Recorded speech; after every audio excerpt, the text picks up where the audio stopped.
हमारा भारत त्योहारों का देश है, जहाँ विभिन्न रंगों का समावेश तो है ही।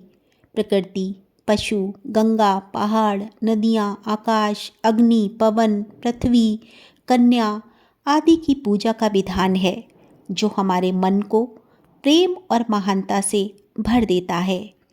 रिश्तों का सुंदर स्वरूप देखने को मिलता है। उसी श्रृंखला में आज हम सुनते हैं भाई दूज की कथा। बहुत समय पहले की बात है। भगवान सूर्यदेव और उनकी पत्नी संध्या के 2 संतानें थीं, बेटा यम और बेटी यमुना। पत्नी संध्या को भगवान सूर्य के तेज से बहुत भय लगता था। एक बार वह इतना भयभीत हो गईं कि वो हमेशा के लिए वहाँ छोड़कर चली गईं। अपनी परछाई छाया को वो वहाँ छोड़ गईं। छाया ने यम और यमुना को पाल पोस कर बड़ा किया। दोनों बहन भाई आपस में बहुत प्रेम करते थे। यमुना धीरे धीरे बड़ी हो रही थी। जब यमुना बड़ी हो गई तो यमुना का विवाह हो गया और वह अपनी ससुराल चली गई। यम इतना व्यस्त हो गए कि अपनी बहन से मिलने भी ना जा पाते। एक बार की बात है, कार्तिक मास की दूज का दिन था। यमुना को अपने भाई की बहुत याद सता रही थी। उन्होंने अपने भाई को घर आने का न्योता भेज दिया। यमराज भी अपनी सभी व्यस्तताओं के बाद भी बहन से मिलने उसके घर पहुंच गए। दोनों बहन भाई बहुत प्रसन्न हुए।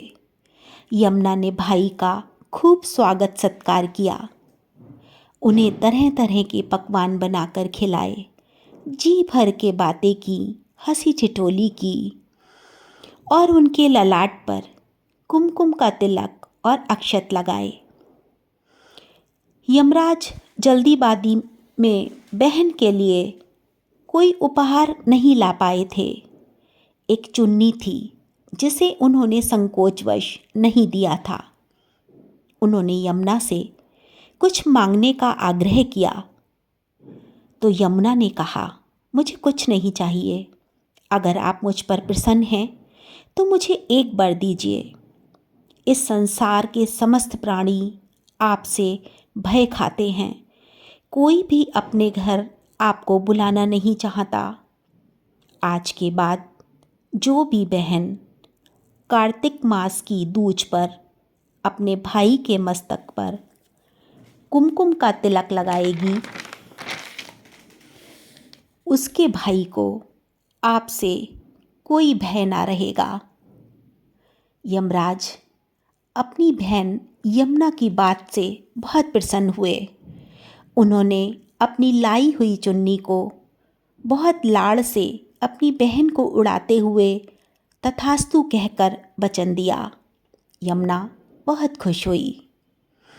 उस दिन के बाद से आज भी ये मान्यता प्रचलित है कि जो भाई बहन कार्तिक मास की दूज के दिन यमुना जी में खड़े होकर अपनी बहन को चुनरी उड़ाता है और बहन अपने भाई के ललाट पर कुमकुम का तिलक और अक्षत लगाती है, उनको यमराज से कोई भय नहीं रहता